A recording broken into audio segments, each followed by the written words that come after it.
57 kilo freestyle कुस्तीमध्ये अमन सेहरावतला कांस्य पदक। भारताच्या अमन सेहरावतची प्युर्तो रिकोच्या डॅरियन क्रूजवरती 13-5 नेमात।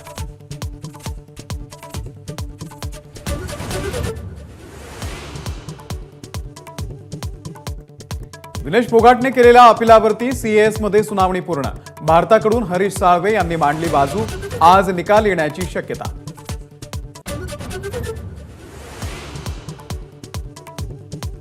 पंतप्रधान नरेंद्र मोदी वायनाडला भेट देणार। वायनाडमधील भूस्खलनग्रस्तांशी मोदी संवाद साधणार।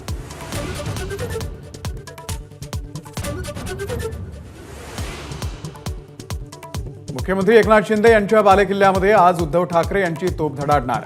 ठाण्यातल्या कार्यकर्त्यांना उद्धव ठाकरे मार्गदर्शन करणार।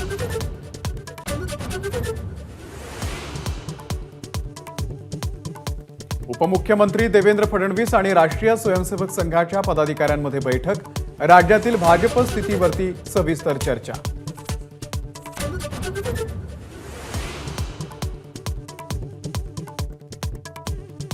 मोदींना विनंती करूनही त्यांनी शरद पवारांचा भटकती आत्मा असा उल्लेख केला आणि त्याचा फटका महायुतीला बसला। लासलगावमधील सभेमध्ये अजित पवारांची कबुली।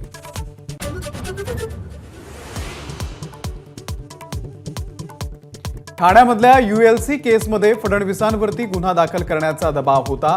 एबीपी माझाच्या मुलाखतीमध्ये परमबीर सिंह यांचा मोठा गौप्यस्फोट। तर गिरीश महाजन यांच्या संदर्भात सिल्वर ओकवर दरेकरांसंदर्भात मातोश्रीवरती बैठक झाल्याचा दावा।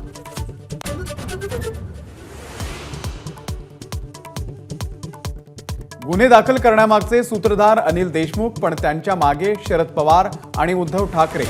परमबीर सिंह यांचा थेट आरोप।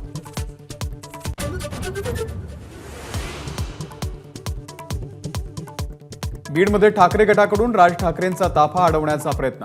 पोलिसांचा गुप्तचर विभाग काय करत होता? राज ठाकरे यांचा पोलीस अधीक्षकांना सवाल।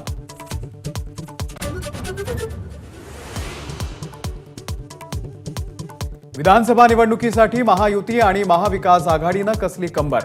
महाविकास आघाडीची 16 आणि 20 तारखेला मुंबईमध्ये जंगी सभा, तर महायुती 20 तारखेला कोल्हापुरातून फोडणार नारळ।